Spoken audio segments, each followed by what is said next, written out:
You are now watching the full recording of CLCC's Sunday service. May the Word of God strengthen your faith and His presence bring peace to your soul. Hallelujah. Yan, may dala po bang pagdalaan ng bawat isa sa atin? Masaya po ba kayo? Pinagpala ng Panginoon. Amen? Ayan, kung meron po, pwede po ba natin ipakita yan sa ating paggalaw? Sa ating paglundag? Sa pagbalakbak ng mga kamay? Amen? Hallelujah. Ating pong awitin ito sa Panginoon.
Ulitin niyo po, amen? Sige po, ating salapak ating mga kamay sa Panginoon.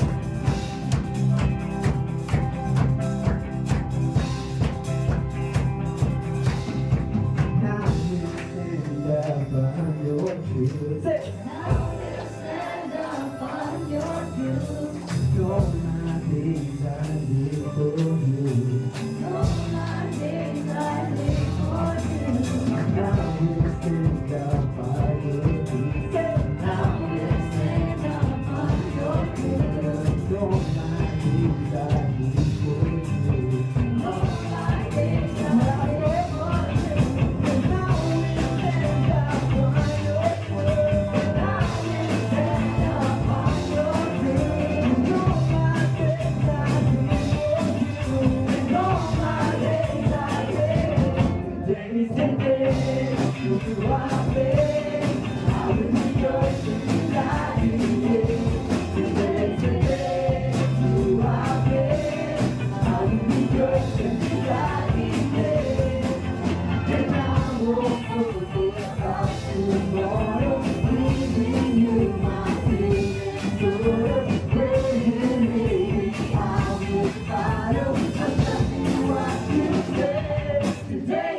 taas ng aming mga kamay, Panginoon, aawitin po namin ito. With 1,000 hallelujahs. In your name, in your holy name, Jesus.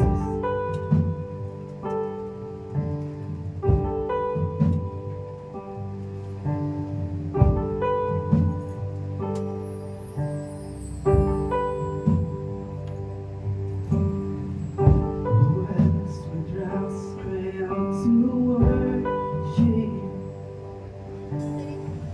His glory taught the stars to shine. Perhaps creation longs to have the word to sing, but His joy is mine. With 1,000 hallelujah, we magnify your name. You alone deserve the glory, the honor and the praise. Lord Jesus, this song is forever yours. 1,000 hallelujahs, and 1,000 more. Jesus who died for our redemption, who resurrection meets our eyes. The grace and time enough to sing along with God.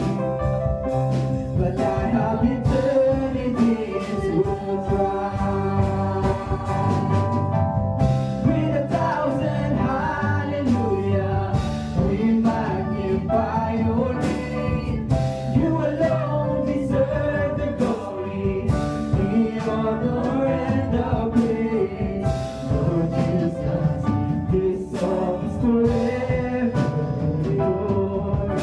1,000 hallelujahs and 1,000 more.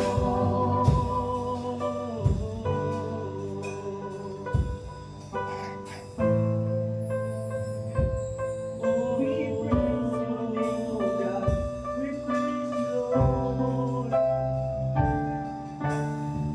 Praise to the Lord, to the Lamb, to the King of heaven. Praise for He rose, now He reigns. We will sing forever praise to the Lord, to the Lamb,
the honor and the praise.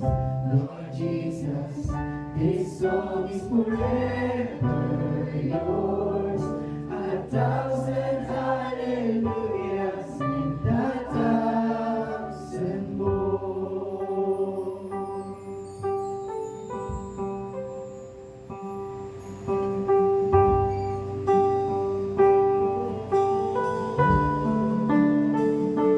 Sing all you've done, Jesus.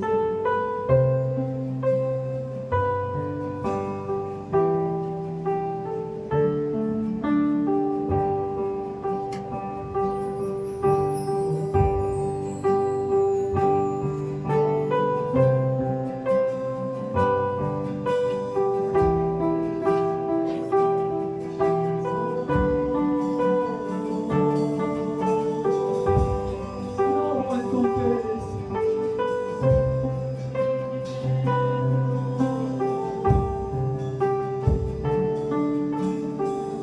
Atin pong awitin.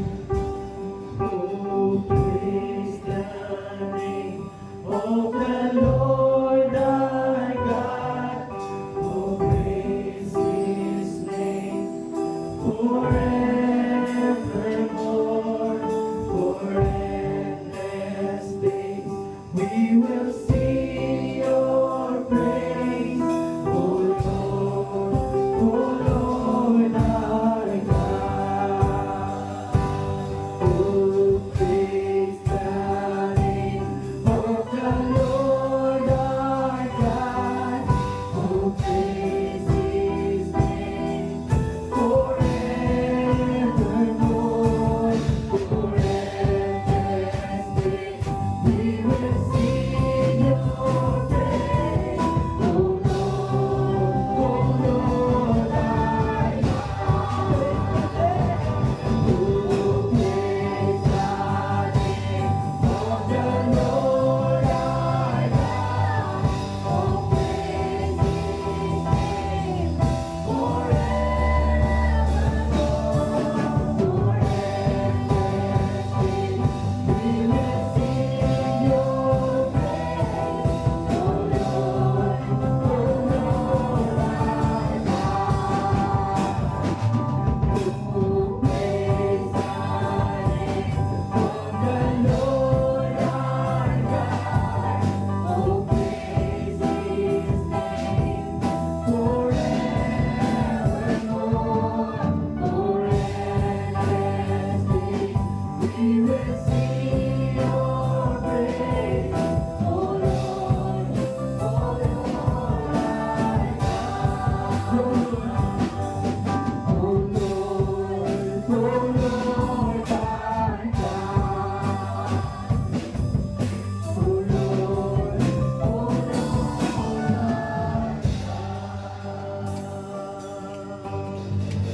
with 1,000 hallelujah. Ating pumawitin sa Panginoon. Magnify your name. Napalakas sa ating mga kabayan sa Panginoon. The honor and the praise. Lord Jesus, this song is forever yours. 1,000 hallelujahs, 1,000 more. 1,000 hallelujahs, we magnify your name. You alone deserve the glory, the honor and the praise. Lord Jesus, this song is forever yours. 1,000 hallelujahs, 1,000 more. With 1,000 hallelujahs, we magnify your name. You alone deserve the glory, the honor and the praise.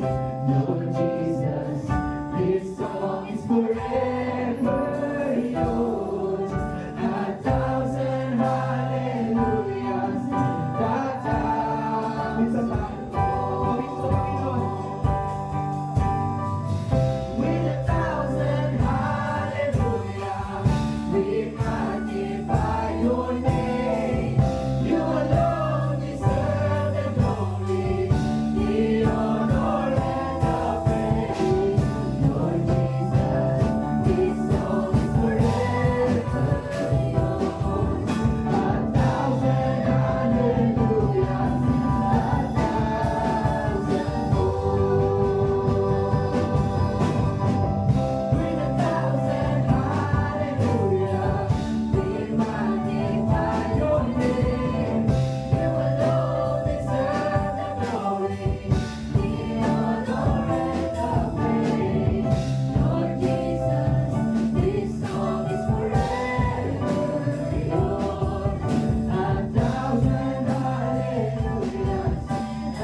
deserve the glory, the honor and the praise. Lord Jesus, this song is forever yours. A thousand hallelujahs and a thousand more. A thousand hallelujahs and a thousand more.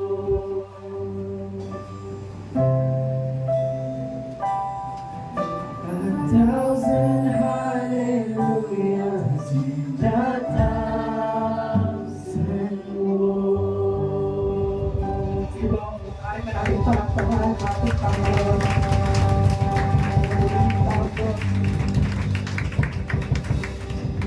Amen. Hallelujah. At ito nga po, ang mensahe ng Panginoon sa atin, wanted perfect leader. So bago po natin pag-usapan yan, tayo pong lahat ay manalangin. Father God, we thank you for this day. Maraming salamat, Panginoon, sa iyong katapatan, sa iyong kabutihan, sa iyong pag-ibig. At salamat, Panginoon, na dinala mo po ang bawat isa sa lugar na ito. Ikaw po nawa ang mahayag. Ikaw po nawa ang marinig ng bawat isa. Ikaw po nawa ang makita nila, Panginoon. At sa oras na ito, kumilos ka sa puso at isip ng bawat isa sa amin. Nawa maunawaan po namin ang mensahe mo, matanggap po namin ito at maisa buhay. At sa inyo po, tinitiwala namin ang aming mga buhay na nawa maging kalugod-lugod kami sa iyong banal na harapan at mapasama po sa kaharian mo sa iyong langit, Panginoon. Salamat o Diyos, at sa inyo po namin tinataas ang papuri, pasasalamat at pagsamba. In Jesus' mighty name, Amen. So, wanted perfect leader. Bakit yan? Bago po natin yan, basahin po natin ang unang Timoteo. 1 Timothy chapter 4 verse 12. Sabi po ni Pablo kay Timoteo, nung si Timoteo ay tinalaga na ni Pablo para maging pastor. Sabi po niya, set an example for the believers in speech, in conduct, in love, in faith, and in purity. Sa salita, sa gawa, sa pag-ibig, sa pananampalataya, at sa kalinisan o kabanalan. Maging halimbawa ka. Amen po ba?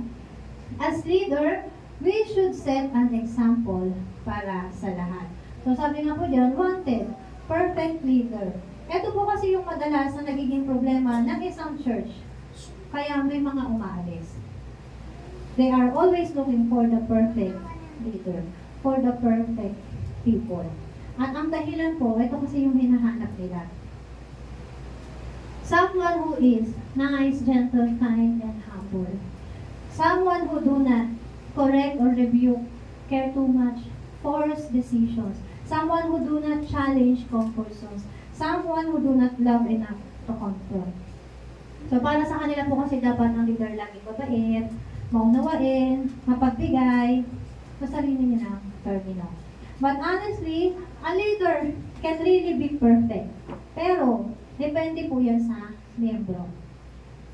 Bakit? Kasi kahit gaano katino o kaayos ang isang leader, kung hindi tama ang puso ng miyembro, wala po talaga. Sa totoo lang po, naipakita na ni Jesus ang halimbawa na kahit ang isang leader perfecto, katulad ni Jesus, perfecto, ay hindi ibig sabihin na magiging maayos din ang miyembro. Diba po, alam niya to? Kilala niyo po ba to? Sa mga nakakakilala kay Judas, at sa mga hindi pa nakakakilala, si Judas po ay isa sa 12 alagad, main disciples. So sabi nga dyan, Judas had the perfect leader. Judas had the best advisor. Judas had the pure leader. Judas had the best teacher. Judas had the perfect counselor. Pero, he still failed. Amen? Sabi nga, andun eh. The most perfect one. The best of all the best. Si Jesus. Pero bakit sa kabila ng lahat ng pinagsamahan nila ng leader niya, at kasama yung mga iba pa niyang mga disciples, bakit nagawa pa rin niyang i-betray si Jesus? At kaya sabi nga si Pedro, nagawa niyang itatwa si Jesus nung time na paghuli. Amen ba? Bakit? The problem is not the leadership or the problem is not the leadership or the church you go to. Hindi yung leadership o hindi yung church na pinupuntahan mo. Nasabi, if your attitude or character doesn't change or your heart doesn't transform, you will see your leader as your enemy. So original post po, sabi dyan, you will stay the same. Hindi ka mapabago. Kasi nga, yung attitude mo, yung character mo, hindi mo binago. You will stay the same. Kung nasan ka, doon ka lang. Amen po ba? So, sad to say po, kaya nagiging kalaban ang tingin ng mga tao sa leaders nila ay dahil ayaw nilang itinutuwid sila sa kanilang mali. Sa mali nilang nagawa o ginagawa. Kapag na-review o hindi pinayagan, halimbawa nagpaalam, leader, hindi mo na ako makakate ng church kasi gawa kami assignment, ganyan, di ba? Tapos sabihin, ay hindi pwede, Sunday ngayon, priority mo sa Lord. Eh wala ba ako assignment, bukas mapasahan. O di ba, sabihin ng leader, eh bakit ngayon mo lang gagawin? Tama ba? Bakit namin sinasabi ito? Kasi nga, tinuturo namin sa inyo, put God first, seek God first, di ba? And all these things shall be added unto you. Eh, kung gagawin mo dahil may mga priority mo sa buhay at hindi si Lord ang priority mo, eh hindi yung kalooban ni Lord. Kami, yan naman nasabihin namin. Di ba? Eh kaya lang, pag ganun yung nangyari, hindi ka pinayagan, hindi nasunod yung gusto mangyari, ano mo nangyari? Nagagalit na agad kay leader at sasabihin, ay, samahan ng leader na to, hindi naman makaunawa. Di ba? So, kadalasan po, ganyan yung nagiging problema kung kaya nagiging kalaban ang tingin sa leader. Madalas din po ang hanap ng mga tao, pero dapat hindi. Charisma without character, popularity over purpose, perfection in performance, not in heart, and leaders who never challenge us. Yan po madalas ang hanap. Dapat ganito daw ang kanilang pastor, dapat ganito ang kanilang leader. Malakas ang charisma, sikat o kilala, maraming followers, magaling magsalita, at yung hindi ka pahihirapan, dapat chill lang tayo, leader. Hindi ka pahihirapan ba? Happy-happy lang dapat ang samahan. Ganyan gusto ng mga ating. So, but always remember, Christian leadership begins with character. Not charisma, not in popularity, not in perfection, and so on. So, character. So, etong si Grandpa Chuck Swindoll, nagsulat siya about sa ministry. Matanda na po siya. Hindi ko alam kung bakit na siya. Pero mukhang wala na. Basta siya po ay nagsulat ng about dito. About sa ministry. Sabi po dyan, pwede ba basahin po natin ng sabay-sabay? 1, 2, 3, go! Na the nature, service, the motive, not money or power. Sacrifice.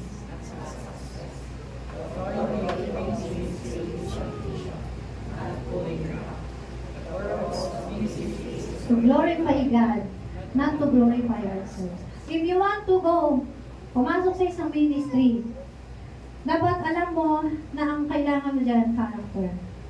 No? At ang gagawin mo is to serve, not to be served. The nature. Yung motibo mo dapat ay dahil mahal mo ang Panginoon at mahal mo ang iyong kapwa. At hindi dahil sa pera. Wala naman po talagang pera sa ministry. Wala rin authority. Wala rin power. Amen? At ang sukatan, sacrifice. Nagsasacrifice ka ba? Authority, submission. Hindi pulling lang. Hindi, mas mataas ako sa iyo. Akong sundin mo. Hindi, walang ganun na po. Ang purpose, kaya papasok ka sa ministry is to glorify God and not to glorify ang sarili.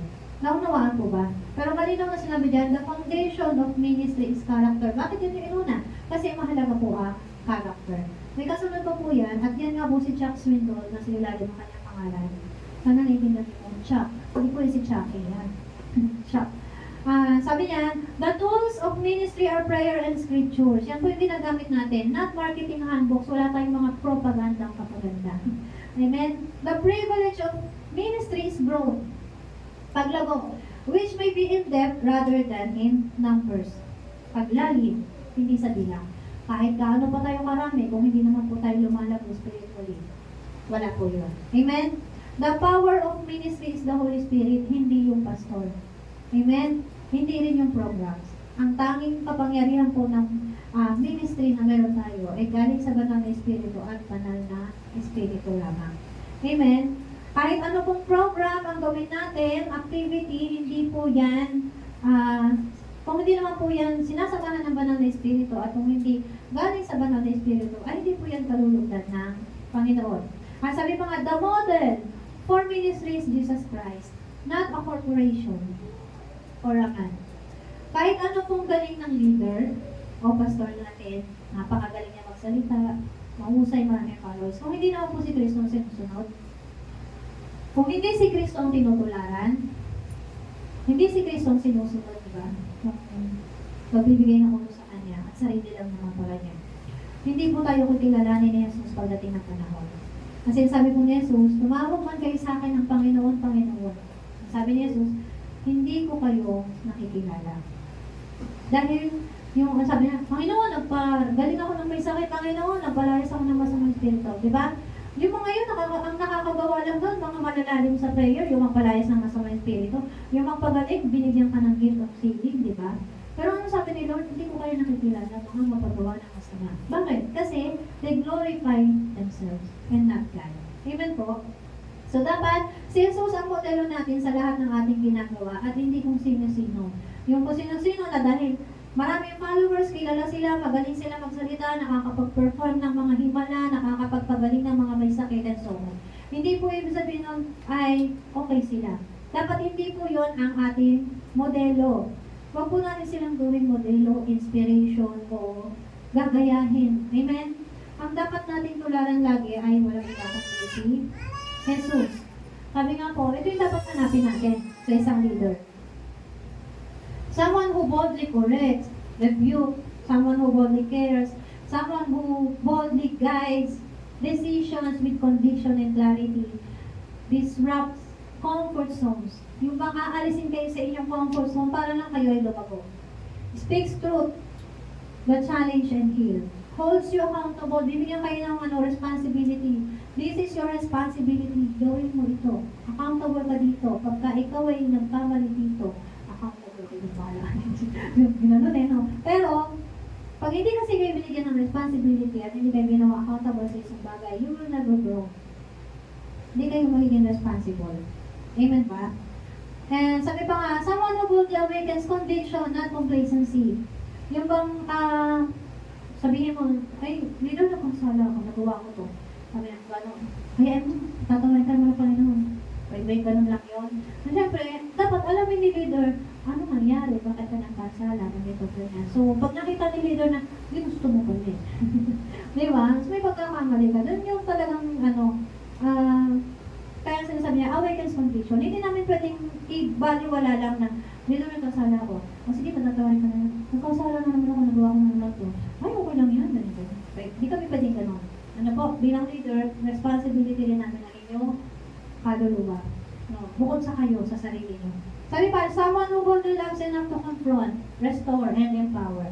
So, mahal namin kayo, kaya i-confront namin kayo, mahal namin kayo, kaya i-restore namin kayo, and empower namin kayo. Dahil mahal namin kayo. Naunawaan po. And another, a leader who refuses to leave you where you are, yung hindi namin nahayaan na diyan ka lang. Okay na yan. A leader who sees your potential, not just your present.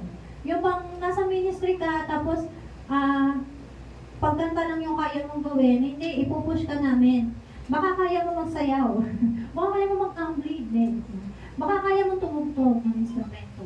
Yung maaral mo, pag-aralan mo, at kapag natuto ka, magamit mo sa Panginoon. Hindi namin nakayaan na, ay, okay na yan, kumakanta ka na. Yan na yung ministry mo. Hindi po ganon. Kasi maaari ka pang lumago at magamit sa iba pang bagay. Naunawaan po ba? At lahat po tayo ay may potential. Hindi po natin pwedeng sabihin na, ay, wala ka talagang gift. Wala kang talento. Wala pong ganon dito. Ano po? Lahat ay merong potential. Ibig sabihin, kung hindi pagtugtog, musika ang iyong calling, baka nasa usher, baka nasa tech. Naunawaan po ba? Maraming pwedeng gawin para sa Panginoon. Amen? Amen? Gising pa. Gising. And sabi, a leader who walks with you, not behind you, not ahead, but beside you, until you rise. Hanggang sa ikaw ay umangat. Amen? So sabi po, instead of looking for the nicest leader, ito yung dapat natin hanapin. Pero syempre, huwag mo namang i-judge yung leader mo. Ay, yung leader ko bali ano, walang pakialam sa akin. Ito lang yung talento ko. Eh, paano kung hindi pa naman talaga mag-leader? Diba? So, wait lang. Amen ba?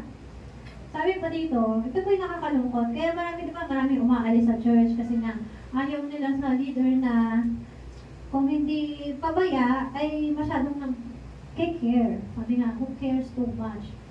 At ang sasabihin ng mundo, it is the people who hurt you, not God. Diba? Para kung pakikinggan niyo po ito, ano naman? Oo nga, hindi naman si Lord yung nanakit sa akin. Hindi naman si Lord yung dahilan kung bakit ako nasaktan. Sila naman eh. Yung tao naman kasi, siya naman talaga yung may kagagawan. Sinaktan niya ako, ganito. So what the world is trying to do is for you to hate your brethren, yung kapatiran, instead of loving and having unity. Naunawa po ba? So tandaan po natin ang sabi ni Jesus sa John chapter 10 verse 10. Sa unang part sabi niya, dumarating ang magnanakaw para lamang magnakaw, pumatay at manira. So wala naman po talaga ibang goal ang kaaway, kundi nakawin ka mula kay Kristo. Nakawin din yung balak at peace mo. Sirain ka. Yung para pag sirang-sira ka na, hindi ka makabalik kay Lord. Kasi wala na eh, wasak na wasak ka na. At syempre, patayin ka spiritually. Goal yan lagi ni Satanas. Para yung kaluluwa mo mapunta rin sa impyerno kasama niya. Amen ba? So gusto lang talaga ni Satan mag-recruit na makakasama niya sa impyerno. Amen?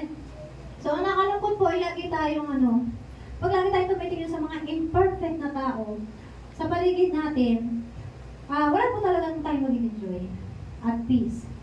Lagi po tayo problema. At iisipin na ganito dapat ganito dapat gawin ni leader, ganito dapat ang sabihin ni leader. Yung lagi tayong disappointed. Ngayon po, gusto kong sabihin sa inyo, God is in control.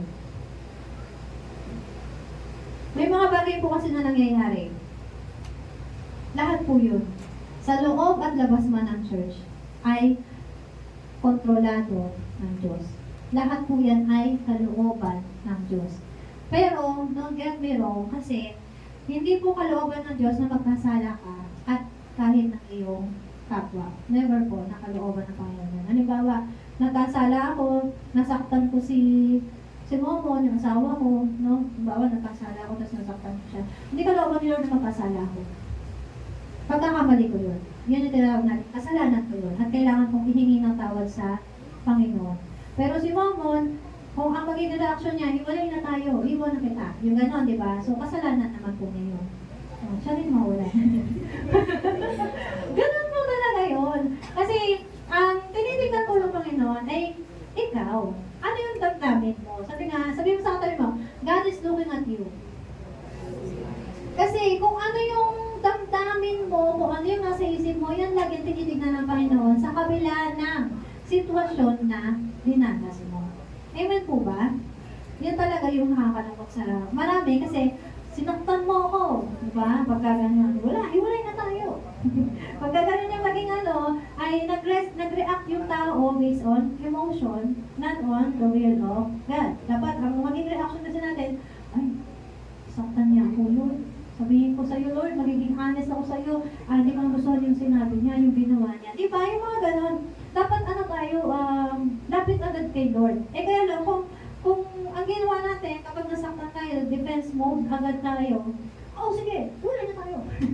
Diba? Anak, sabi mo, ganyan na tayo. Kapag gano'n yung mga naging damdamin, wala na talagang love. Amen po ba? Puro hate na lang po lagi ang, yung iiran. Amen? So sana po pag naranasan natin yung naramdaman natin yung galit, dahil may ginawa sa atin yung ating kapwa, ay alalahanin mo ang Diyos. Remember God, remember Jesus. Remember that God is in control. Amen po? Kasi ang gusto po talaga ni God, magkaroon tayo ng humble heart. Amen? So ito po isang halimbawa ng panalangin kapag may nakasakit sa iyo.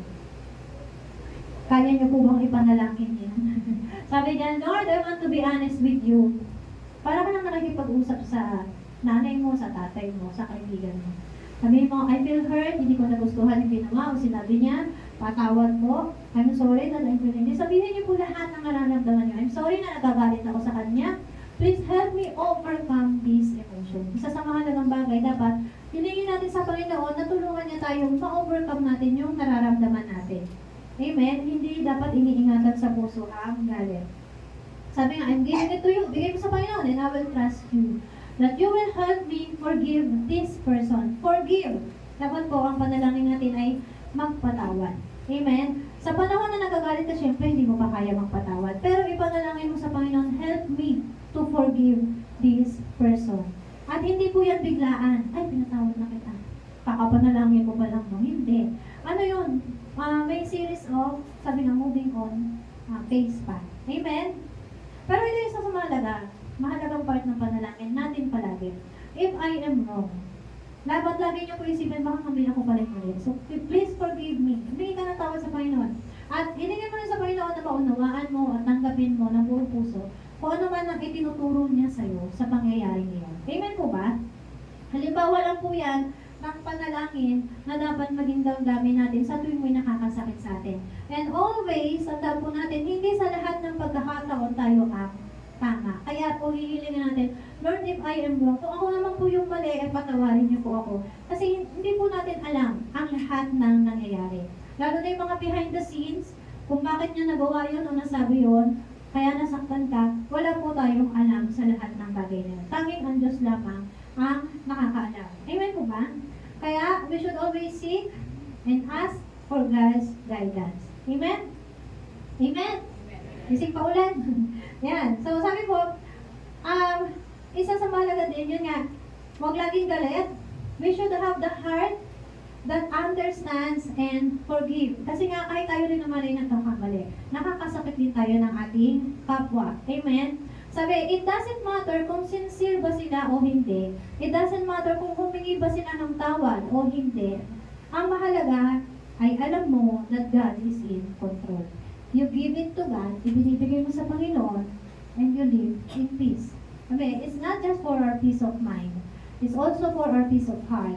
But it's also, the most important thing is for our salvation.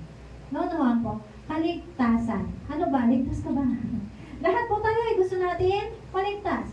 At alam po natin na walang makakapasok po sa kaharian ng Diyos na may galit sa puso. Kaya, lagi natin ibigay sa Panginoon yung galit, yung emosyon, yung damdamin. Amen po ba?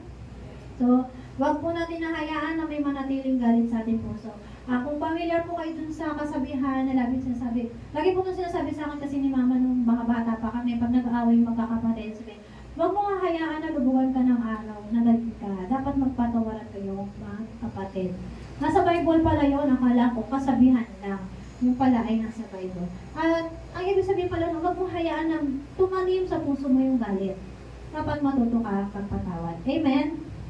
Amen. So now, since we are looking for the perfect leader, titignan na natin kung paano naging leader si Jesus. Amen ba? Kasi siya yung pinaka-perfect example natin lahat. So ito po yung Christ-like leadership. Si Jesus, He led with compassion. Jesus corrected publicly. Jesus rebuked hypocrisy. Ilan lamang po to sa mga ginawa ni Jesus bilang isang leader. Amen po ba? Ilan lang po yan, hindi po yan lahat. So dito makikita po natin, gaano ba ka-perfect si Jesus na leader? In speech, in conduct, in love, in faith, and in purity. Sabi sa Marcos, chapter 8. Mula noon, itinuro ni Jesus sa mga alagad ang mangyayari sa kanya. Sinabi niya, ang anak ng tao ay kailangan magdanas ng matinding hirap. Siya ay itatakwil ng mga pinuno ng bayan, ng mga punong pari at ng mga tagapagturo ng kautusan. Siya ay ipapapatay, ngunit muling mabubuhay sa ikatlong araw. Malinaw na sinabi niya ito sa kanila. At dahil dito'y dinala siya ni Pedro sa isang tabi at pinagsabihan. So nakita po natin, ito pong sitwasyon na ito ay isang sitwasyon na kung paano si Jesus bilang leader, tinuturuan ng kanyang mga alagad at ang mga tao sa paligid. So nasa labas po sila nito. Pero sinabi ni Jesus to, tapos ang ginawa ni Pedro, Panginoon, halika dito. Halika, leader, halika dito, tabi tayo, may sasabihin ako sa'yo. So, pumunta sa isang tabi. Tama, di ba? That is the correct way of correcting your leaders. Dalhin mo sa isang tabi. In private, not in public. Amen? So, sa totoo lang po, kami po mga leader ay sinasabihan po namin ng mga kabataan na ating nililid na i-correct din po kami kung kami ay may pagkakamali, may nasabing mali, may nagawang mali, kung nakita nila, ganyan. At syempre, hindi naman po kasi kami katulad ni Jesus na perfecto, di ba po? So, we allow them, willing naman po kami na makorek. Pero may mga times talaga po na, katulad nitong kay Pedro, akala ng miyembro, tama siya. Ang akala niya, katulad ni Pedro, akala niya, tama yung kanyang ginawa na i-correct si Jesus. So, may mga times po na gano'n. Kapag po kasi isang leader ay discerning, like Jesus, hindi po, nire-review talaga. Kasi hindi naman lahat ng correction sa amin ay talagang correction. May times na katulad nitong kay Pedro, kinorek niya si Jesus pero hindi niya alam na nagamit pala siya ng Satanas para ma-discourage. Amen po ba? So may mga times na dinidiscourage lang pala kami at kailangan namin ng discernment sa bagay na yun. Pero, yun nga po, paari namin silang i-correct right away or right after, pagkatapos pa. May times din naman po na need namin, kailangan namin i-evaluate yung aming mga sarili at ipag-pray kay Lord kung bakit kami na-correct o napagsabihan ng miyembro sa ganito bagay. No naman po ba? So, ganun po kasi talaga dapat, lalo na sa panahon ngayon, na we are living by grace. Lahat po tayo maaaring magkamali at lahat po tayo kailangan ng biyaya at habag ng Panginoon. So, makita po natin dito, pinapahayag na Jesus yung mangyayari sa Kanya. Naunawaan naman po natin yung tinutukoy niya kung bakit niya sinabi yung ipapapatay siya, ngunit muling mabubuhay sa ikatlong araw. So alam na po natin to dahil nangyari na. Pero sa kanila, nung panahon nila, mangyayari pa lang, di ba? So ginawa ni Pedro, alika dito Jesus, may sasabihin ako sa iyo. So punta sila sa isang tabi, kinausap niya si Jesus, kinausap ni Pedro si Jesus, pinagsabihan. Pero after niyang pagsabihan ni Pedro, ang ginawa ni Jesus, ano daw? Tumalikod si Jesus. Tumingin sa mga tao. Tumingin sa mga alagad. Diba? So, paano yun? Bawa, ito si Pedro. Kinakausap ako ni Pedro. Sabi niya, Panginoon, ganito, ganyan. Huwag naman sabihin na mamamatay ka. Ginanap ko lang siya. Diba? Nakita niyo ba kasi bakit? Anong ginawa ni Jesus? Ngunit tumalikod si Jesus. Wala siyang sinabi kay Pedro, diba? Tumalikod si Jesus kay Pedro, tumingin sa mga alagad, at sa kanya sinabihan si Pedro. Ibig sabihin, tinawag niya yung atensyon ng mga alagad at sa kanya sinaway si Pedro. Ano yung pagsaway niya? Ang sakit nito, di ba? Paano yan? Umalis ka sa harap ko, Satanas. Paano yung galit? Paano nga yung kayo nga po, saway-saway? 1, 2, 3, go. Nakasunyo mo po yung may galit. Paano doon yung may galit? 1, 2, 3, go. Huwag niyo sabihin sa katabi niyo, hindi doon sa Satanas. O yan, ginigising mo lang kayo. Pero di ba, ang sakit ko ito, umalis ka sa harap ko, Satanas. Ang iniisip ko hindi galing sa Diyos, kundi sa tao. Sa ibang version po kasi, ito yung sinabi ni Jesus sa Mateo. So, same po kasi yan. Ikwento na ni Mateo, kinuwento ulit ni Marcos, kinuwento ulit ni Lucas. So, sabi niya, lumayo ka, Satanas. Grabe ka din, no? Hadlang ka sa aking landas. Ang iniisip mo hindi sa Diyos, kundi sa tao. So, sabi po nito kung ikaw si Pedro, tapos kaharap mo pa yung ibang tao, saka yung mga kasamahan mong leader, di ba? Tama mo ba? So, ito kasi, tinawag ka ng Satanas, sinabihan ko pang hadlang sa kanyang landas. Tapos, siguro sa panahon po natin ngayon, kasi ganyan yung ginawa namin. Kasi syempre si Jesus to. Perfect leader yan. Kung gusto namin gayahin si Jesus, may aangal po ba? Bawa, gusto namin gayahin si Jesus? Kasi si Jesus yung perfect leader, perfect example, lagi po natin sinasabi. So sa panahon po natin ngayon, at ganyan po yung gawin ng leader, mura sabihin mo, sakit naman magsalita nitong leader na to. Pedro ang pangalan ko, hindi Satanas. Di ba?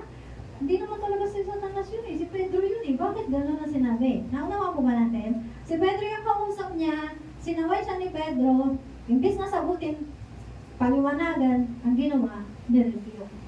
Ito may tinatawag natin review. Lumayo ka, Satanas. At may galit po. May padamdam po talaga yun. So, siguro kung sa panahon natin yun, si Pedro, sasama talaga yung loob po niyan. Amen? Tama ba? So, ang mangyayari, kakausapin po niya yung mga kasama niya, bakit naman gano'n yung leader natin? Kinausap ko naman siya ng personal. Maayos ko naman siyang kinausap. Kaming dalawa lang. Pero ang ginawa niya, pinahiya niya ako sa harap ng marami. Tama ba? Harap ng marami yun kasi nandun yung mga disipulo, mga alagad. At bukod doon, makikita niyo po, sa kasunod yan, nandun din yung maraming tao. So sabi niya, maaring maging kaisipan at damdamin ang ganitong tao kapag ganito yung ginawa sa kanya. Amen po ba? So, sa totoo lang, kapag ginaya po namin to, siguro, sabihin nyo, sama naman ang leader na to. No? Sinasabihang Satanas, pero hindi naman yung pangalan niya. So, nawa po natin na itong correction na to, yung rebuke na yan, ay ginagamit lamang po sa kalooban ng Panginoon. Huwag niyo pong gagamitin yan sa isang leader na mas mataas sa inyo. Bakit ito po ito sinasabi? Kasi katumbas po yan ng pagre-rebelde. Tandaan niyo po yung istorya ni Moises. Si Moises po yung leader, nagkasala siya. Ang ate niya si Miriam at saka si Aaron. Si Miriam po ay propeta, si Aaron po ay punong pari. Again, si Moses po ay leader. Diba? Pero kung sa church, sino may katungkulan, may punong pari at saka si Miriam na isang propeta. Si leader, si pastor, si Moises. Amen po ba? Ngayon, nagkasala si Moises. Nag-asawa siya ng hindi niya dapat kasawahin. At dahil na nagalit yung kanyang kapatid, si Miriam, kinunsyaba si Aaron. So, anong nangyari? Sinong pinarusahan? Si Moises ba? Hindi. Ang pinarusahan po ay si Miriam, nagkasakit siya ng, eto ba yun? Parang mapugod mo na ganyan. At 7 araw po siyang kinailangan na ma-isolate. Amen po ba? So, sakit sa balat yun. And then, may isa pa, di ba si leader po, si Moises, nagtalaga siya ng mga leader pa na mag-lead sa mga tao. Kasi ang dami eh. Ano yung lahi nila, yung buong lahi nila yun. So, may mga leaders na tinatawag. Ngayon, itong mga leaders na to, sabi nila, nag-rebelde rin sila. Sabi nila, si Moises lang ba ang kinakausap ng Panginoon? Hindi ba tayo din naman? Yes, that's true. Kinakausap sila ng Panginoon, pero doon lang sila sa may tolda na nakapalibot doon sa isang tolda na kung saan doon talaga bumababa ang Panginoon. At ang pwede lang pumunta doon ay wala naman kundi si Moises.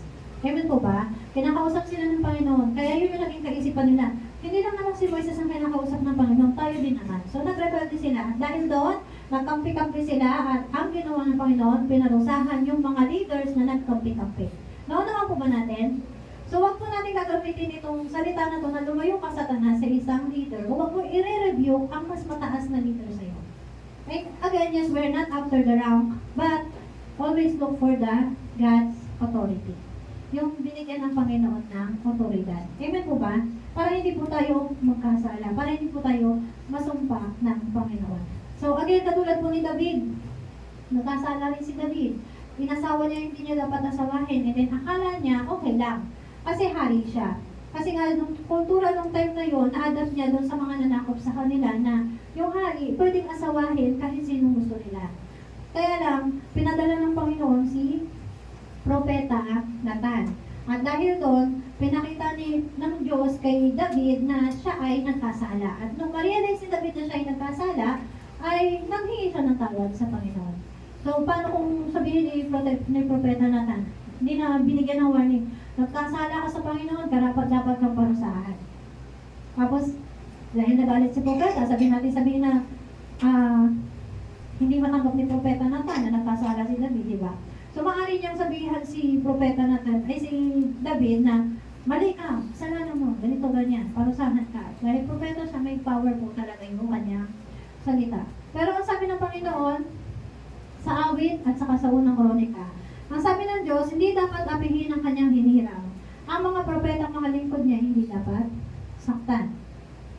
Sabi niya, huwag sasaktan ng bayan kung hinirang. Ang mga propeta ko ay iyong igalang. Malinaw po yan. Huwag po tayong magkakamali o mag-rebelde laban sa ating leader. Amen po ba? So, naalala ko lang po yan kasi nakakalungkot talaga kapag may mga ganyang sitwasyon na yung leader na-overwhelm at akala niya ay siya na lang ang kinakausap ng Panginoon, lalo na kapag ang pinaka-leader nila ay nagkasala. Lagi po natin tatandaan, ang pagsisisi ay hindi kailangang ipagsigawan. nakikita po yan sa tuwa. Nagkasala, halimbawa ako sa isang bagay, hindi ko yung tawad sa Panginoon, privately, magsisisi ako, at hindi ko nagagawin ulit. Eh, paano kung nagkakasala naman ako sa ibang bagay? Hindi ibig sabihin nun na patuloy akong namumuhay sa kasalanan. Ibang bagay naman yung naging kasalanan ko, at doon ako tinetest ng Panginoon. Naunawaan ko ba? At hindi ibig sabihin nun na hindi na ako karapat-dapat na maging leader. Ganon din po kay pastor. Amen po, bilang siya po yung ating pinaka-head pastor, at senior pastor. Ang matasala siya, hingi siya ng tawad sa Panginoon, hindi na kailangan ipasigawan. Amen po? Wag pinakamahalaga, wag natin siyang pagkakaisahan at magre-rebelde laban sa Kanya. Amen. Para naman po at the end of it all, langit po tayo lahat. Ayaw po natin masumpa tayo ng Panginoon.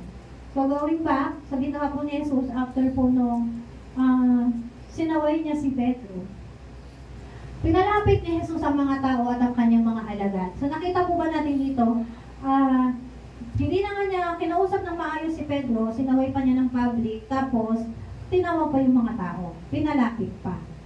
Hindi po namin ginagawa yan dito. Amen po. No, ang ginawa ni Jesus, sinabi niya, ang sino mang nagnanais sumunod sa akin ay dapat itakwil ang kanyang sarili, pasalin ang kanyang krus at sumunod sa akin.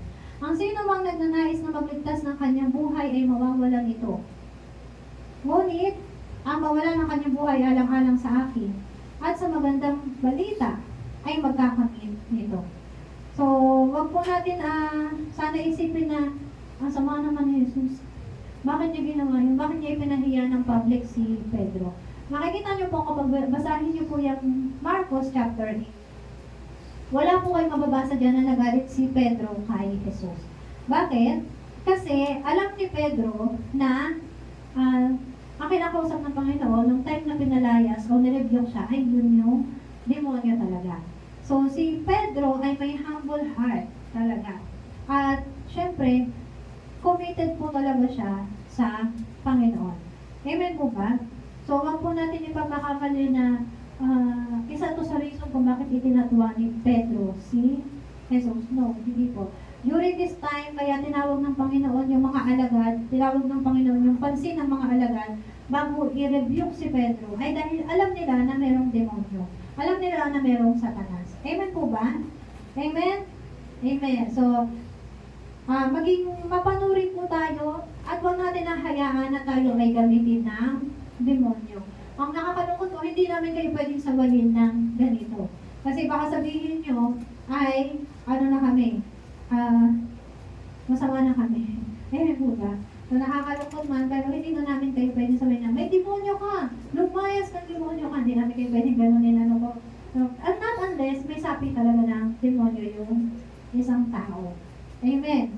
So, ang trabaho po natin mga leader, mga pastor, ay yung binanggit po natin kanina. Ayun po yung correct, review, cares, yung guidance, pinapalago po namin kayo, tinutulungan sa paglago, nagsasalita ng katotohanan, binibigyan ng responsibility, pinokondin, at minamahal. Amen? Pero dito po makikita po natin, maraming tao kasi talaga ang hanap ay perfect na leader na hindi nakakasakit ng damdamin. Ang sabi ng Panginoon sa mga tagapagturo ng kautusan at mga pariseyo, sabi niya, kahabang-habang kayo, di ba? Mga mapagkunwari, hinahadlangan ninyo ang mga tao upang hindi sila makapasok sa kaharian ng langit. Kung di na kayo pumapasok, hinahadlangan pa ninyo ang mga nais pumasok. So bakit? Bakit tinawag na mapagkunwari? At paano nangyari na hinahadlangan nila makapasok sa kaharian ng langit yung mga tao? Eh, tagapagturo sila ng kautusan, di ba? So, ang dahilan po ay dahil hindi nila itinutuwid ang mga tao. Ang puro magaganda lang ang sinasabi at yung magugustuhan ng mga tao. So, sabi po ni Jesus, hindi na nga sila pumapasok, so meaning hindi sila papasok sa kaharian ng Diyos, pero ay hinahadlangan pa nilang makapasok yung mga gusto pumasok. So, nung time na yan, again, public po ito maraming tao ang kaharap. Nung time po na yan kasi, ang paghingi ng tawad sa kasalanan, mag-aalay ka. At yung alay mo ay depende sa kasalanan mo. So, ginawa, di ba nila, mababasa niyo po yun, ginawang palengke yung templo. Nagbibigay ng alay yung tao, sasabihin nila, ay, may batik to, kahit hindi mo naman nakita kung saan, akala mo perfect na yung ginalay mong handog. Sabi niya, bumili ka doon. Andoon yung tamang alay. Di, bibigay mo naman, bibigay mo sa bayan. Pinatawad ka na sa iyong kasalanan. Ano naman po ba natin? Walang correction dito na nangyayari. Ito pa, Mateo chapter 23 pa rin yan. Habag-habag kayo mga tagapagturo ng kautusan at mga pariseyo, mga mapagkunwari. Diba? Pang ilan na yan. Ang katulad ninyo yung mga libingang pinaputi, magaganda sa labas, ngunit ang loob ay bulok at puno ng kalansay. Ganyan-ganyan kayo. Sa paningin ng tao ay mabubuti. Ngunit ang totoo ay punong-puno kayo ng pagkukunwari at kasamaan. So galit na galit po ang Diyos. Tanda po natin, galit na galit ang Diyos sa mga mapagkunwari. Amen? And again, harap ng maraming tao, iginagalang itong mga pariseyo na to, syempre magagalit sila kasi iginagalang sila ng mga tao. Kinikilala sila ng mga tao. Amen po ba? So siguro kung sa panahon namin yan, gawin namin ngayon yan. Sawayin namin yung mga nagtuturo ng maling aral. Sawayin namin yung mga nagkukunwari, mga hipokrito. Naku, siguro magulat na lang kayo. Ano na kami, napatumba na kami. Kasi nga, wala talagang makakatanggap ng katotohanan. At baka sabihin nila, ang perfecto naman ang tingin mo sa sarili mo. Amen po ba? Again, si Jesus po yung pinag-usapan natin dito bilang isang perfect leader. Kung gagayahin po namin siya bilang leader din, at siya yung tutularan namin, at ganito yung gagawin namin, marami po talaga magagalit sa amin. Amen po? Pero hindi naman po kami takot doon sa mga magagalit. Kasi sabi nga ng Panginoon, magagalit sa isang libutan. Pero mamahalin ka naman ng Panginoon. Magagalit sila sa iyo, kaya nilang patayin, physical, saktan physical, pero ililigtas naman ng Panginoon ang iyong kaluluwa. So, saan ka na? Doon na lang sa ililigtas ka. Amen po ba? And sabi nga po, ayaw na ayaw ng Diyos ng mga hipokrito, ng mga pakitang tao, ng mga kunwari, pababait, pero hindi naman. Ang termino po natin ngayon sa mga ganitong tao ay taong plastic. Sabihin mo, uy, plastic. Tao ka. Hindi plastic. Amen? So last, ayun po, kung babasahin po ninyo kasi yung buong Mateo na yan, ang chapter 23, mababasa po ninyo na puro about sa pariseyo at tagapagturo ng kasulatan ang pinatutukalan ng Panginoon. At talagang hayagan niyang ipinagsisigawan na sila ay mapagkunwari. Amen po ba? At sabi ng Panginoon, paano naman yun,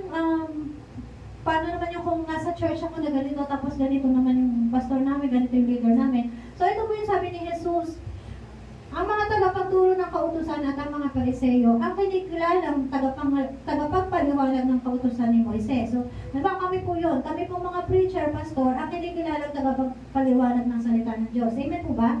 Kaya sabi ni Jesus, kaya't gawin ninyo ang itinuturo nila at sundin ang kanilang iniuutos. Ngunit, huwag ninyong tutularan ang kanilang ginagawa sapagkat hindi nila isinasagawa ang kanilang ipinapangaral. Amen ba? So, malinaw po. Nagpapataw sila ng maliligan na pasanin sa mga tao, ngunit ni daliri ay ayaw nilang igalaw upang tumulong sa pagpasa ng mga iyon. Sabi dito, pawang pakitang tao ang kanilang mga gawa. So, ayaw po ng Panginoon ng mga pakitang tao. Amen. At ang challenge, sabi, don't seek flawless leaders. Seek faithful ones. And be one. Sabi mo sa katabi mo, be one. Hindi po si B1 at B2 B1. Nakita po natin kung paano ba naging leader si Jesus. Paano ba siya naging pastor at nagpastor.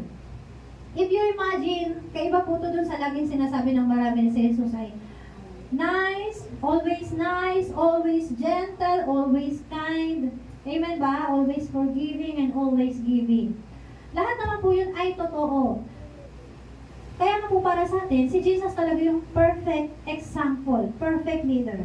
Pero huwag po natin kakalimutan na si Jesus din po ay nagagalit. Si Jesus din po ay nagre-review. Si Jesus din po ay nagko-correct. At masakit talaga ang correction. Amen po ba? Huwag po natin kakalimutan kung paano magalit ang Panginoong Jesus. Kung paano siya nangaral. Basahin po natin ang Biblia. Dapat bukas yung ating damdamin. Buksan po natin yung spiritual na pangunawa natin. Kung wala, hingi tayo ng guidance sa Panginoon sa pagbabasa ng Biblia. Para hindi ka mapulagan na, ay si Jesus, hindi naman nagagalit si Jesus eh. Hindi naman siya, hindi maganyan si Jesus eh. Eh makikita po natin, hindi nga po namin ginagawa yun eh. Kasi kung gawin namin yun, talagang makasikain yun na po kami, suntukin at sipano eh. Saksakin eh, di ba? Pag ginawa na, lumayo ka Satanas, ganyanin namin, ako wala na. Baka paglabas namin dyan, binato na kami dyan. Amen po ba? So, ano po, dapat alalahanin natin na merong Jesus, eto siya bilang leader, ganito siya pag nagalit, at nangangaral talaga ng totoo. Nagsasabi ng totoo. Amen po. Sabi, seek faithful ones. Be one. Ikaw ang maging faithful. Kasi nga, ang sabi, ang manatiling tapat hanggang wakas ay siyang maliligtas. Amen? Amen ba? Kaya ngayon, instead of looking for perfect leader, eto na po, wanted, faithful followers who will lead like Jesus. Instead of looking for perfect leader, let's look for faithful followers. And naman maging kayo po yun. Na magiging matulad ni Jesus, walang kinakatakutan. Sasabihin ang dapat sabihin. I-correct, i-review ang dapat i-review. Naunawaan po ba? Walang kinakatakutan. Walang sa balita. At ang sabi po sa atin, di ba sa mga job post, apply now. Kung ikaw po yan, apply now. Ano kailangan mo i-submit? Hindi resume, hindi curriculum vitae. Submit yourselves to God. Amen po. We do not need flawless one, but one who is faithful and teachable. Sa lahat po sa atin, if you are willing to be faithful, submit yourselves to God. Sige po, sa oras po na ito, manalangin po tayo. Ilapit po natin sa Panginoon yung ating mga puso. At lagi po nating tandaan, ang Diyos ay nakatingin sa ating puso. Kung handa ka ba talagang sumunod sa Kanya, handa ka ba talagang magpabago sa Kanya, handa ka ba talagang magpatuwid sa Panginoon. So, sa oras na ito, hindi tayo nagtawag sa Kanya. Palinis natin sa Kanya ang ating puso at isip, damdamin. Kung may naging damdamin ka na against sa iyong leader, hihingi mo ng tawad din sa Panginoon.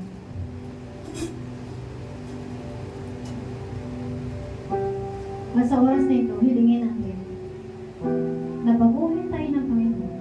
Ituwid tayo ng Panginoon. Hubugin tayo ng Diyos. Gabayan niya tayo sa kanyang kalooban. Sige kapatid, manalangin ka. Lumapit ka sa Panginoon.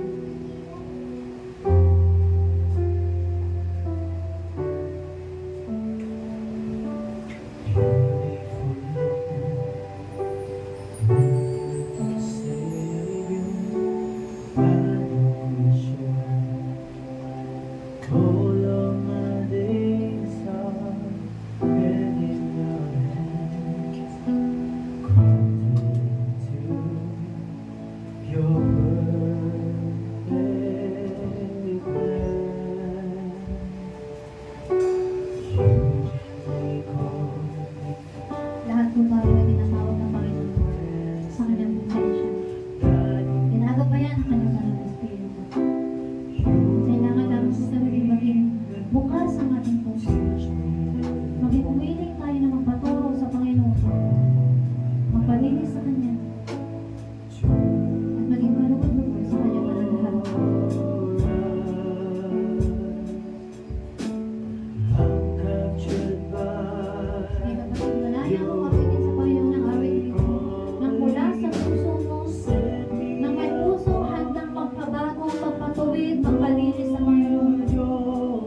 apart.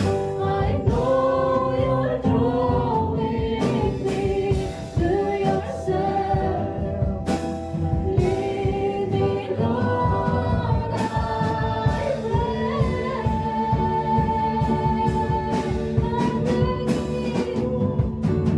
Take me, mold me, use me, fill me. I give my life to the Father's hand. Hold me, Jesus. You need me, Lord. Lead me, walk beside me. I give my life to the Father's hand.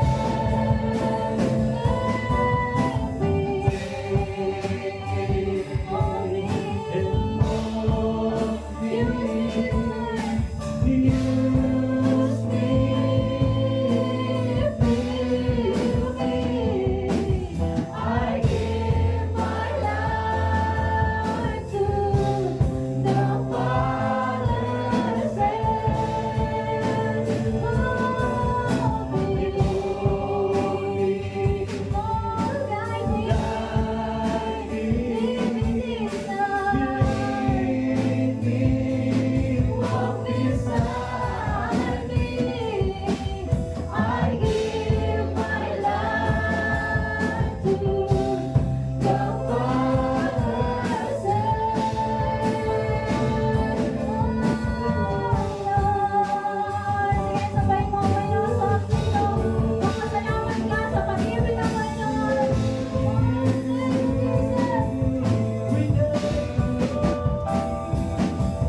Patuloy mo hilingin sa Kanya na ikaw ay Kanyang gabayan, tuwid, hubugin, ayon sa Kanyang kalooban. Ibigay mo sa Panginoon ang iyong buhay.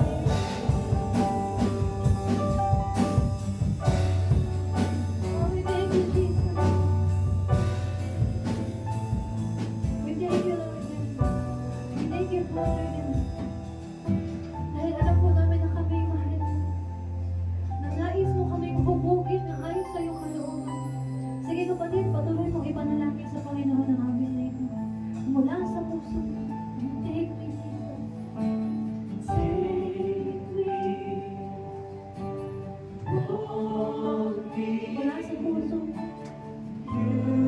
Sabihin mo sa Panginoon na willing ka na magpatawid, magpabago, magpahukom sa Panginoon. Ibigay mo sa Kanya ang buhay. Sa iyo na ang aming buhay, Panginoon. Hubugin mo kami ayon sa iyong kalooban, O Diyos. Hold me, Jesus. Hold me. Guide me. Lead me. Walk beside me. I give my life to the Father's hand. Take me, Jesus. Take me and mold me. Use me. Use me. Lord, fill me with your Holy Spirit. Fill me.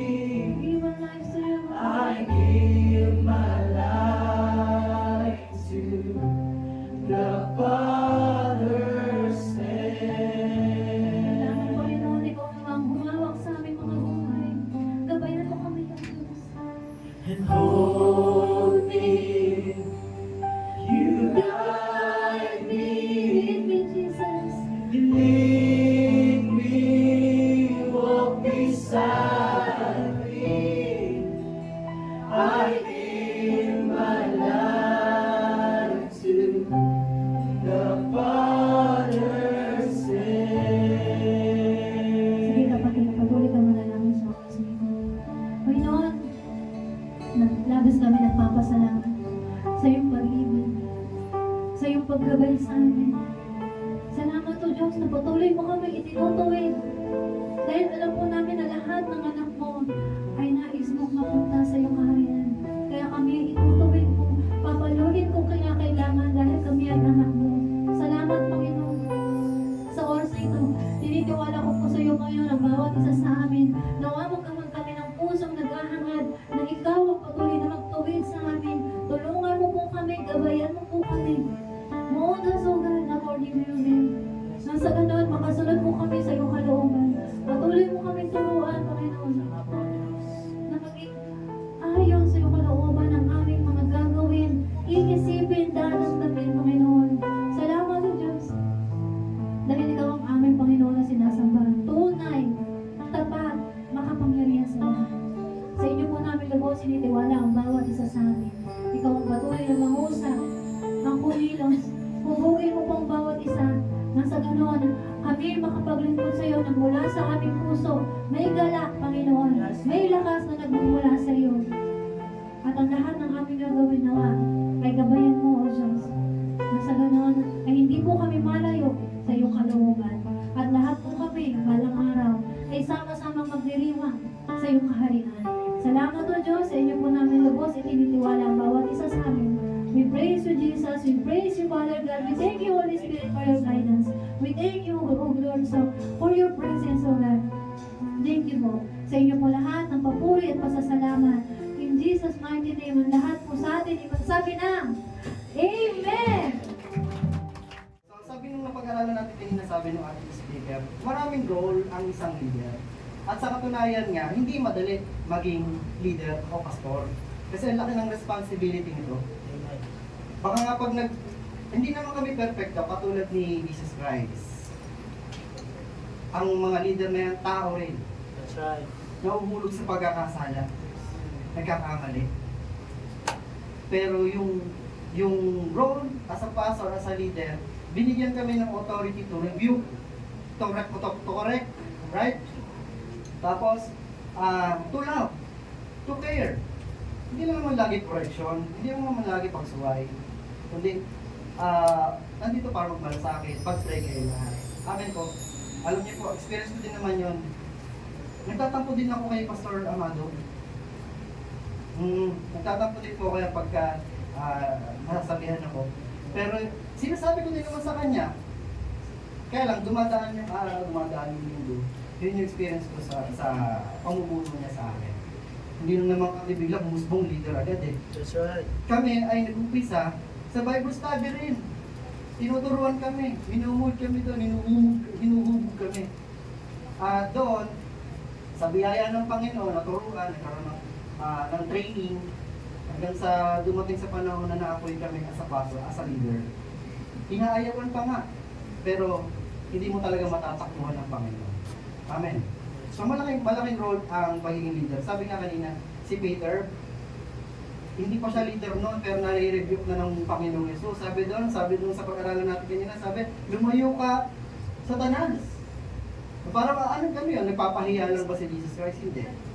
Kasi kung babasahin nyo yun before, dun sa nakita natin mga mensahe kanina sa Mateo, parang first honor kasi si Pedro yung lagi nung una magsalita. Kasi ang tanong ni Jesus Christ, sa palabihin nyo, sino ako? Di ba? Sabi ng mga alagad, sabi ng iba, ikaw po si Elias, ikaw po si Benito, ikaw po isang propeta. Sabi ni Pedro, sabi ni Pedro, ako po, ang alam ko po sa inyo, ikaw po ang Kristo, ang anak ng Diyos na buhay. Parang first order, di ba? Masasabihin ni Jesus Christ, mapalad ka, Pedro, dahil ang karunungan niyan ay nanggaling sa Diyos at hindi sa tao. O ikaw si Pedro, napuri ka. Di ba pag napupuri tayo, lumalaki ulo natin. Ayos, tama yung sagot ko. First honor ako. Pero after that, sinabi lang ni Jesus Christ na ito yung mangyayari sa akin, ako ay gugulpihin, ako ay magkakaroon ako ng pasakit galing sa ibang sa mga pinuno. Ano sabi ni Pedro? Ano ginawa ni Pedro? Doon sa mensahe, ano ginawa ni Pedro? Hindi ka Jesus. Hindi ka disagay. Sinabi, at pinagsabihan si Jesus Christ, Yun yung nangyari. Sabi kanina, yung karunungan na sa pagsagot ni Pedro ay galing sa Diyos. Tama? The next event, pinalayas si Satanas. Ulit. Si Peter, na sinabi niya, ikaw po ang Kristo na anak ng Diyos na buhay. Pinuri siya na ang sabi, ang Diyos ang nagbigay sa iyo ng karunungan na yan. Tapos, after nun, nagkaroon siya ng parang, lumaki talaga ang ulo, nagkaroon ng pride. Kasi, sinolo niya si Jesus eh. Nasabihin ko sa'yo. Ano sabi ni Jesus? Lumayas ka, Satanas. Hindi yun pagpapahiya. Dapat hindi tayo pahihalin ng ating pride. Ano po? So yun, mahirap maging disipulo. Kasi lalo sa panahon ni Jesus Christ, talagang direct to the point siya. All-knowing siya, hindi katulad namin na tao. Paano yun? Hindi ka lang nabati ni pastor, leader, magagalit ka na. Hindi ka man lang nakamayan, magtatampo ka na. Hindi man lang ako binati sa birthday ko, magtatampo na. Hindi mo kami all-knowing, hindi naman namin alam lahat ng mga birthdays. Hindi namin matatandaan lahat yan. Kaya hanggat maaari, kung gusto mong batiin ka, paalam mo na yun ay birthday. Huwag ba tayo napupunta doon? Yeah. Pagdating naman kay Judas, alam niyo si Judas? Ayun yung opportunity niya na makasama ang Panginoong Jesucristo as a perfect leader. Pero anong ginawa niya?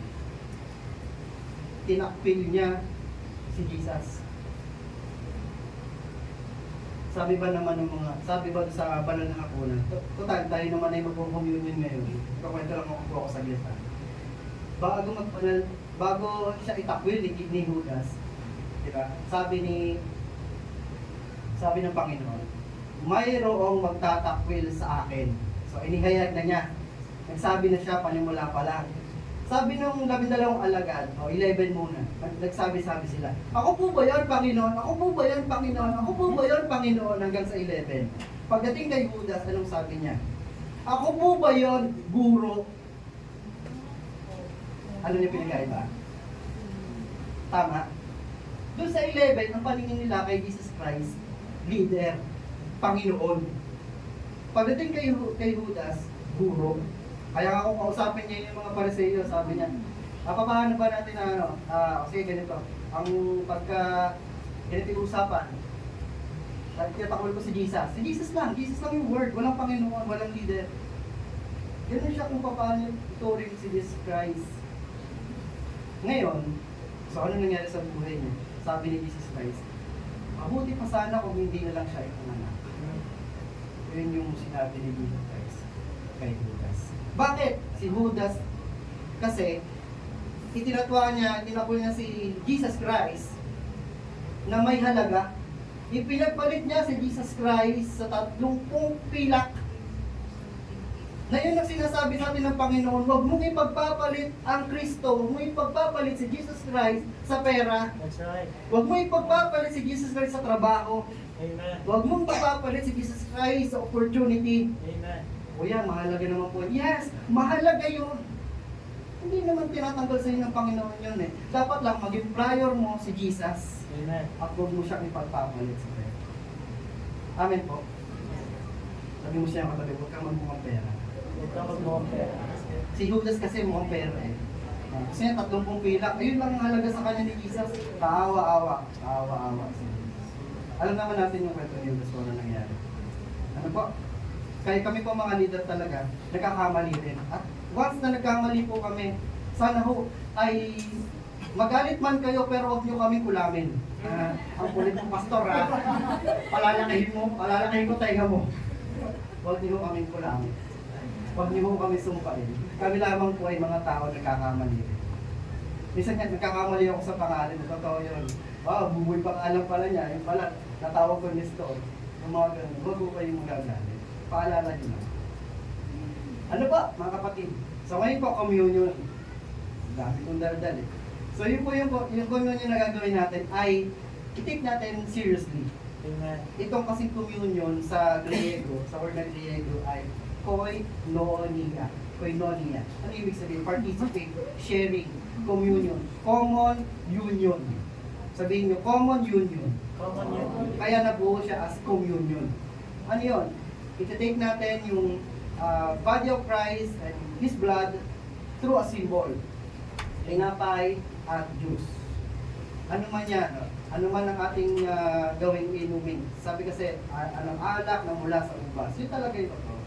Yung totoong ginagawa. Pero, ano man yan, basta simbolo yan ng katawan at dugo ng ating Panginoong Jesucristo. Tanggapin mo yan. Huwag mong gawing biro o huwag mong gawing katatawanan yung ganitong communion. Yes, Amen. kung kayo ay namulat pa pagiging Katoliko, di ba ginagawa naman natin? Hindi natin yung kinopya sa Katoliko. Ito ay tinuro ng Panginoong Jesucristo to remember Him nung siya ay nandito pa sa lupa. Na ang sabi niya, gawin niyo to bilang pag-aalaala sa akin. Tama po? Amen. Sabi nga ng Mateo, panggitin ko to saglit sa inyo. Ito yung sa Mateo 26 sa banal na hapunan. Bandang 29, sinasabi ko sa inyo na hindi na ako iinom nitong alak na mula sa ubas hanggang sa araw na ang bagong alak ay inumin kong kasalo kayo sa kaharian ng aking Ama. Ano ibig sabihin? Yung Last Supper o Lord's Supper na ginawa ni Jesus Christ sa panahon ng mga disipulo, hindi na muling mauulit yon at dito sa lupa. Ang gagawin niya, aantayin niya tayo doon sa kaharian at doon tayo lahat ay kasalong magko-communion with the Lord. Amen. Amen. Sabi mo sa'yo katabi, gusto mo ba yun? Gusto mo ba yun? Yung communion doon na sa langit. Paunahan na lang, ano? Pag tayo ay namatay, yun na, kasama na natin si Lord sa langit. Doon na tayo magko-communion na lang, paunahan na lang. Pero, hanggat nabubuhay pa tayo, sabi ng Panginoon sa kanyang mga alagad, gawin niyo to kapag kayo nagkakatipon. Mag-ano kayo, mag-communion kayo, maghati kayo ng tinapay at juice. Okay po? Sabi din sa unang Korinto, ang sino mang kumakain ng tinapay at iinom sa saro ng Panginoon nang di nararapat ay nagkakasala sa katawan ng dugo ng Panginoon. So dapat mag-reflect tayo. Sabihin nyo, reflect. Kaya dapat siyasatin ng tao ang kanyang sarili bago kumain ng tinapay at uminom sa saro. Sapagkat ang sino mang kumakain at umiinom ng hindi pinahahalagahan ang katawan ng Panginoon ay kumakain at umiinom ng hatol sa kanya sarili. Meron din palang o may blessing o meron din curse. Kapag hindi ka naging karapat dapat tumanggap ng symbolism na yan. Doon pa lang ba matatapos? Hindi. Pero sabi niya, ito ang dahilan kung bakit may hina at masasakitin ang marami sa inyo at may ilang namatay na. Kung sisiyasatin muna natin ang ating sarili, hindi tayo hahatulan ng Panginoon. So yun naman pala ang guide sa atin. Reflect and repent. Sabihin nyo, repent. Repent. Ngunit kung hinahatulan tayo ng Panginoon, tayo itinutuwid niya upang hindi tayo maparusahan kasama ng sanlibutan. Ganun tayo kamahal ng Panginoon. Amen. Mayroon tayong Holy Spirit na lagi naggagabay sa atin at nagsasabi, nagkasala ka kanina, mali na naman ang inisip mo. Humingi ka ng tawag sa Panginoon. Ang sagar maging karapat-dapat ka sa pagtanggap ng communion na ito. Tayo po lahat ay bumili. It's our opportunity, it's our time na sabi mo sa Panginoon yung mga kasalanan mo, mga nagawa mo kasalanan. Hindi yan sa Panginoon. Alam ng Lord yung mga ginawa mo. At syempre, hindi ka naman niya i-condemn. Hindi ka naman sabihin niya, iyak ka kasi. Mahal ka ng Panginoon. Handa siya magpatawad. Kung taos-puso ka, kung ibigay ng tawad. Yes, Lord. Yes, Lord. Tawaran niyo po kami Panginoon.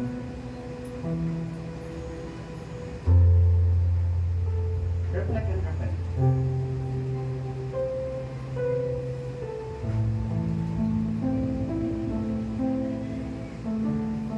Tulungan niyo po Panginoon ang bawat isa. Na umamin sa aming mga kasalanan. Maging totoo sa iyo, maging honest sa iyo, Panginoon. I-align mo po ang aming puso sa iyo, Lord Jesus. Patawan mo, Panginoon. Patawarin mo, Panginoon. At kailangan po namin ng iyong panghabagan. Kailangan po namin ng your grace. At linisin po kami ng iyong banal na dugo upang ang kasalanan po namin ay malinis katulad ng niebe. Kasing puti ng niebe. Thank you, Lord God, sa umagang ito na kami ay celebrate ng communion. Ako saan, ipinagbibili mo po ito sa lahat ng mga churches, your body of Christ. Ako saan, paghahati-hatiin po namin, aming tatanggapin ang kakainin ng katawan at inumin yung dugo. Ako saan, ikaw, O Diyos, ay dinideklara po namin, ikaw ang aming tagapagligtas, hindi lamang po leader, hindi lamang pastor, hindi lamang po guro, kundi ikaw ang aming Diyos na tagapagligtas. At umaasa, one day, makakasama mo kami sa iyong kaharian at makakasalo sa iyong hapag. Thank you, Jesus. Thank you, Lord. At dinadalangin po namin, Panginoon, yung mga simbolo na nasa aming harapan, binabayad ng Diyos. Yes, God. Symbolism lang po ito, pero patunayan na kapag tanggap po namin ito ay ikaw ang aming tinanggap. Ang katawan at ang dugo ang aming tinanggap. Tulungan mo po kami pahalagahan ito. Tulungan mo kami ingatan ito, Panginoon. Dahil tinawag mo kami na may layunin. Tinawag mo kami na may gampanin. Kaya, Lord, maging karapat-dapat po ang bawat isa sa pagtanggap nito sa pangalan ng Ama, ng Anak, at Espiritu Santo. Amazing love, well, how can it be that you might kill or die for me? Amazing love, well, I know it's true, and it's my joy to honor you in all I do. I honor you.